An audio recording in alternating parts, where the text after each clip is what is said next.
মানিকগঞ্জের শিবালয়ে গার্মেন্টস কর্মীবাহী বাসের সঙ্গে ট্রাকের সংঘর্ষে নিহত হয়েছেন ৩ নারী শ্রমিক। আহত হয়েছেন অন্তত ১০ জন। সকালে ঢাকা আরিচা মহাসড়কে এই দুর্ঘটনা ঘটে। হাইওয়ে পুলিশ জানায়, সকালে গার্মেন্টস কর্মী বহনকারী বাসটি মানিকগঞ্জ যাচ্ছিল। পথে ঢাকা আরিচা মহাসড়কের বোয়ালি ব্রিজ এলাকায় পৌঁছালে বিপরীত দিক থেকে আসা ট্রাকের সঙ্গে ওই বাসের সংঘর্ষ হয়। এতে বাসের সামনের অংশ দুমড়ে মুচড়ে যায়। ঘটনাস্থলেই মারা যান ২ জন। আহতদের উদ্ধার করে উপজেলা স্বাস্থ্য কমপ্লেক্সে নেওয়া হলে সেখানে মারা যান আরও একজন।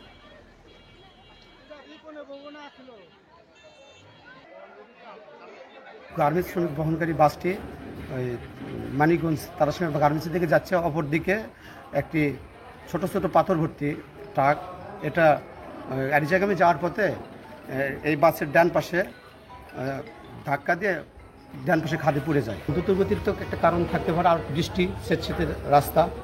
আপনারা জানেন যে কালকে থেকে বৃষ্টি হচ্ছে।